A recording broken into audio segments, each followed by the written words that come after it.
Okay, Terra Firma tsaka Northport, yung game ng Wednesday. Hindi natin napanood, pero highlights. Well, ito ang pagkakaiba ng Terra Firma tsaka Northport ngayon. Sumasabay na sila o pumapalag.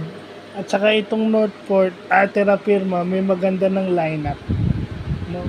Itong Wami, dati si Wami Chongson lang, si Javi Gomez de Leaño, ngayon meron na silang kumpleto na sila from all positions, meron na silang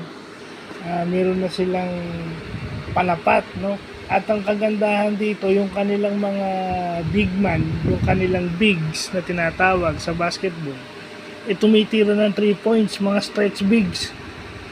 So, ito, pagka tumitira to ng 3 points, hindi mo to pwedeng iwan kasi pagka long shot, long rebound principle, ito yung kabisado yung tira nila pag magmimintis, nakukuha nila yung bola, ay ang haba nito. Di ba yung crucial play ni Kahilig na nagresulta doon sa drive ni Stephen Holt? Di ba? Si Stephen Holt lang ang babantayan mo, pero sa galing pumasa nito, makakahanap to ng kakampi at makakahanap to ng butas. Kasi ang double team hindi lang kakampi yung nalilibre.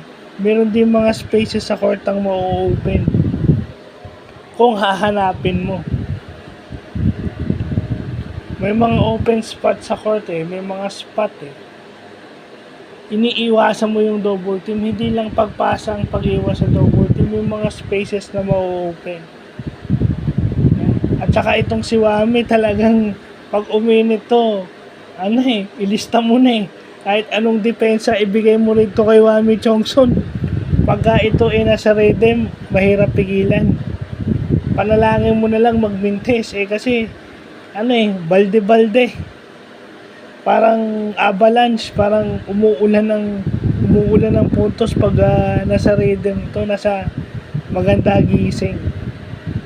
So kaya maganda naman ang laro ng Northport kaso kinulang. So yun lang po.